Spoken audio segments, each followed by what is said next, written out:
Female nature. It's a funny thing, isn't it? It's gonna be a pretty long video. It's gonna be a rant. So I recommend opening some chill game while you watch this video because it's gonna be unedited and unfiltered. I got myself 2 glasses of water. So I'm fully charged up. Last night, I was talking to 2, according to the pills, normies. Blue pill normies. At least one of them I know that he was. The other one I'm not 100% sure. And I ended up going on, in total, a discussion of probably 3 hours. It was a very nice discussion. You know, some of those talks that sometimes you just talk and you feel satisfied after because you get really in depth and you get passionate talking. I was the person who was talking the most by far, actually. But we came to a lot of really good arguments. I'm probably going to pick this up because I have an easier time talking if I'm walking. Anyway, it doesn't really matter for you guys because you're probably just going to be listening. I don't recommend watching it because there won't be anything entertaining to watch. But female nature. This story starts a long time before, I'd say when I was younger, when I was a child, obviously. I'm still young. And I was born and raised, as some of you might know, in a cult.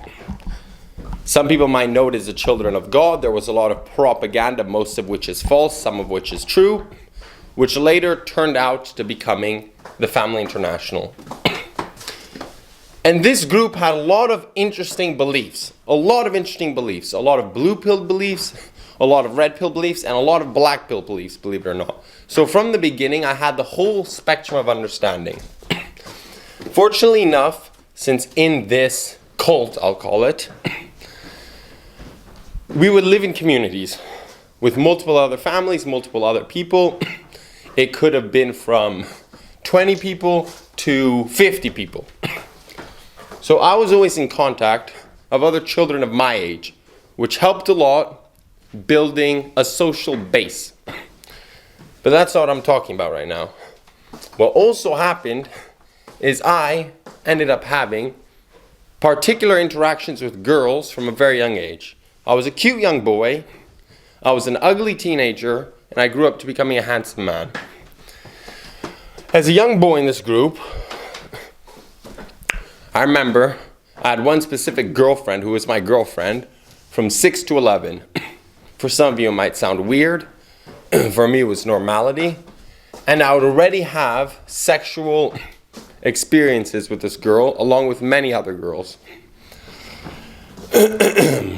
And one thing I remember is if the boys, the younger boys or younger girls, because some of the girls also were attracted to girls, believe it or not, a lot of girls by standard are also attracted to other girls. I just got bit by a snake I wanted to be holding while I made the video, and it kind of scared me, so I couldn't concentrate. And you're like, Brian, what kind of sexual experiences are you talking about? All kinds. Touching each other's private parts with our oral orifices, I don't know if you can call it that. Sleeping with each other naked and stuff. Of course, this was not exactly approved in the group we were in, but we were sneaky. I remember I had a very high sex drive from already when I was a young boy. And I remember I would play this game called playing tent. Basically, we'd be hanging out and pretend we'd be playing toys under a couple chairs with a sheet on top. When in real life, we'd be fooling around. We'd be touching each other and exploring each other's crevices or whatever you want to call it. And I loved it. I enjoyed it a lot. It gave me a lot of adrenaline. It gave me a lot of dopamine, although I felt like I was being very naughty when I do it. So, this gave me a good understanding from when I was younger of how girls can be horny bastards. Not bastards, and dudes of course as well. What a lot of guys don't know is girls enjoy sex and get hornier than dudes, believe it or not. They just keep it in much better because it's socially judged as a much worse thing, obviously. Because it can be quite problematic and cause a lot of problems if girls just completely embrace and act upon their promiscuity and hypergamy. And I remember The cuter boys and the cuter girls, already from being as a child, would be able to participate and we'd be hanging out and stuff. All this naughty shit. Meanwhile, the other ones, the ones that were a little bit more ugly, we'd have our playtime together and all of that. But they wouldn't really be invited into naughty time, even in like sleepovers or pajama parties. Later on, I grew up. This group was disbanded when I was about 11 years old, 12 years old. I moved to Italy. I started public school. And everything went down the shithole from there. I hit puberty. Puberty hit me. I got a shit ton of acne. I stayed shorter than the other children. I was extremely skinny. I had no fashion sense, no social understanding of how the real world works, only the world which I was raised in, the world of the cult, so to say, which worked very differently than in reality. So step by step, from being a prince who was vibing, who was spoiled, who was clapping cheeks all day and night, I went to this world where I was a social reject, or as many of you might know, an incel. I didn't know how to socialize with other kids. I was very weird. I was very insecure. I was that kid sitting in the corner of the class, who was sitting next to the other weird kid, you know, the other weird boy, because it was the only person who actually gave half a damn of being my friend. In the first year, the girls, since I was still younger than them, I was 12 on the last year of middle school, meanwhile everyone else was about 12 or 13 even, 14. So I was kind of cutish to some of the girls, like this cute little boy, and I didn't get hit as hard by puberty yet. But starting high school, first year, boy, oh boy, did I come to some realizations. I came to the realization, not yet so much the looks part, that I'm a weirdo. That I'm weird, that I'm not really desirable. I was invisible to girls. I would try and talk to girls and stuff because I still wasn't completely understanding the black pill or came to the matter of the fact. So I would try and talk to them and stuff. I'd try to be social and I would just get blown off. My friends were foreigners like me because I didn't even really speak Italian properly at all. And they were kind friends, but believe it or not, I was still the runt of the litter. So I'd be the one to get picked on, to get teased. My nose, they'd be like, it's so big, it's insane how skinny I am and how tiny my legs are. How I look like a pizza face and stuff. Or like the moon, I look like I have craters of the moon in my face. And this went on for about a couple years. Till, I remember one day, I think that one of the things that triggered it was Lord of the Rings, believe it or not. I was watching Lord of the Rings. Part 2 for the first time with my stepfather, bless him. The scene where there's Minas Tirith. For those of you who don't know, it's when the Uruk-hai, it doesn't matter because you won't understand even if I explain it. So when the Uruk-hai are attacking Minas Tirith, 10,000 of them, and there's much less people defending. And all hope is gone. It's raining, it's storming, the castle is completely flooded, massacring everyone. And the king, Aragorn, and some select soldiers charge out for the last stand of glory with no hope left. And they charge out and they're cutting through the Uruk-hai. And that, me, when I was in a point in my life where I felt like there was no hope, I was being bullied at school physically, emotionally. I felt broken, coming from such a nice place in life when I was a child to such a wretched reality. I felt like I was drowning in darkness. I didn't even know about depression, but I was suffering from it. Social anxiety, very intense. I would cry a lot and stuff. So I was watching a scene and I could really relate. It hit me on a spiritual level, one could say. And seeing them charge out lit this little spark in me. I remembered this feeling. I was like, they have no hope, but they're going for it. They're charging forward, knowing there's no hope. And when you're that young, and me, I'd be very affected by movies, I thought it was going to end like that. I thought they were all just going to get clapped. So I was like, they're charging forward. It moved in me. It moved something inside of my heart saying, I need to try. I need to do something. Even if I have no hope, I need to do something. And then the scene where Gandalf and the Ronin, the horsemen of Ronin, if they were called that, they're on top of that mountain, and the light comes shining, and they all charge down. That gave me so much hope. That basically was like a sign in my heart, like there is hope. So I started hustling. I started looks-maxing the way that I could understand. I remember I asked my stepfather, since we weren't very economically wealthy, I asked if I could go to the hairdresser to get a haircut. I remember I went shopping with my mother and stuff. I still was dressed like a dweeb. I signed up to gym. I signed up to, in Italy, there's an opportunity to work for free, but you work kind of as an apprentice. And I was doing that in a bar in the hospitality business. And I just went full beast mode. I started working. I did my best. I'll get my hair cut. I started going to the gym. And I remember I started changing on the interior. On the exterior, no, I just kept getting uglier. But the haircut maybe helped a tiny bit. But puberty was still doing its damage. So I started making a little bit of money, you know? I started feeling better about myself. Because when you're doing something and you're facing your fears, you're fighting your demons, you're making something out of yourself. Even if I felt like I was going nowhere, literally, I remember after a year and a half of going to gym, I was like, wow. I would watch all these videos of transformations. Like, I remember there was also the David Lade one, and he just transformed in an insane way, you know, the power of roids. And I was like, I'm still a scrawny little whelp. I gained maybe like a couple millimeters of muscle everywhere after going to gym 6 times a week. Of course, my nutrition wasn't proper, but I was still hustling in the gym. So I was crying and I felt broken from all the effort. And I kept pushing forward. Eventually, puberty started transforming. I started getting taller. I was still skinny, but I started getting taller. I started putting on a little bit more size.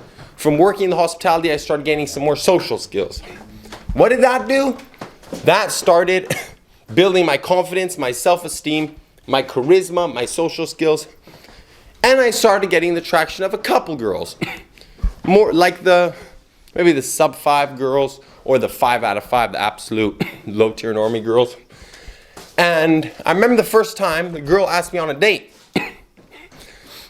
She asked me a date to her town. I went with my little moped. It was a 40-minute drive to her town. And I went there, and I didn't really have such a good time, so to say.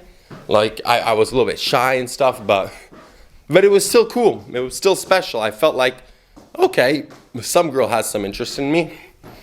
Fast forward a little bit more.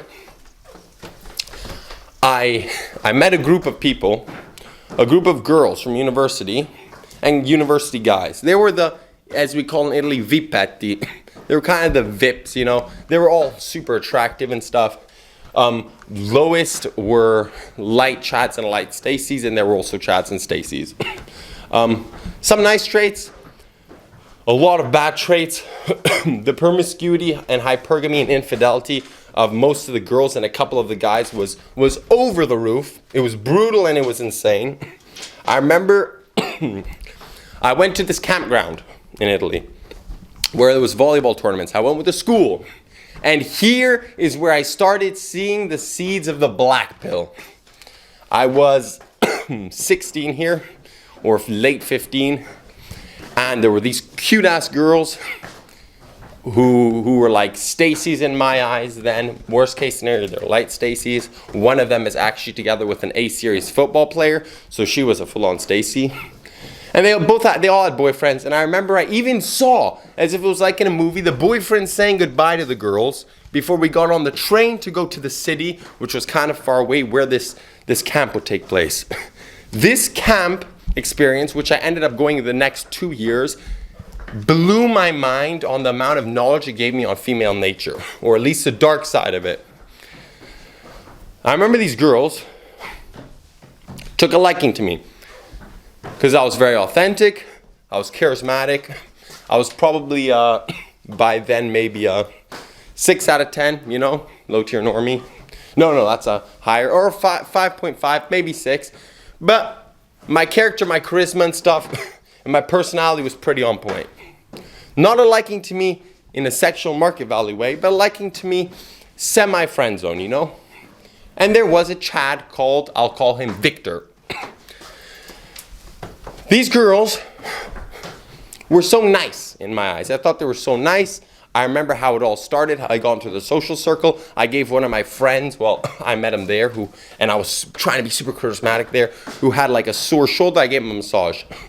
And there was 4 girls sitting on the train seats in front of us, which were the cuties. And they were like, how was his massage? And he was like, it's amazing, it's insane, because I was already practicing like how to give super good massages. So they're like, oh, hey, give us one next. So I gave all those girls a massage, and they really liked it. This Victor guy, who was a fuckboy, female gaze maxed, without him knowing even. He was older, he was like 20, 21. Meanwhile, these girls were like 16 and shit. He saw me like doing my thing. He probably thought I was also a fuckboy, knowing how to play. So he came, he presented himself to me, and we were all hanging out. A summary of that camp. Every night we have a party with drinks. I'll be being the bartender. So there I already had social status. I organized those parties. I don't know how, but I managed somehow. I helped girls pool. I remember these 2 Stacys. After I already saw their promiscuity, I was just acting off of pure idiocy. They were sleeping with this Victor dude. He was clapping him, and I remember talking, I'll say it after. These dudes, there were some dudes that were the volleyball trainers, which were probably 22, 23, and one of the girls was really into him, and so I just went up to him and I was like, this girl likes you want to have sex. Literally. I went up directly like that. And so basically I did something illegal. I pimped off a minor to an adult, but I was an even younger minor, so I'm chill there. And he was like, yeah, okay. And I ended up organizing and they ended up clapping on the beach or something. Brutal. I asked one of the girls, who I got closer to, you have a boyfriend, no? Why are you sleeping around with all these dudes? She slept with 6 dudes in those 5 days. 6 different dudes. And she was like, oh, because my boyfriend's so mean to me and stuff. And I was like, yeah, but you're cheating. And she's like, you don't understand. He hits me and stuff and he's so mean. And there the little beta blue pill orbiter came out.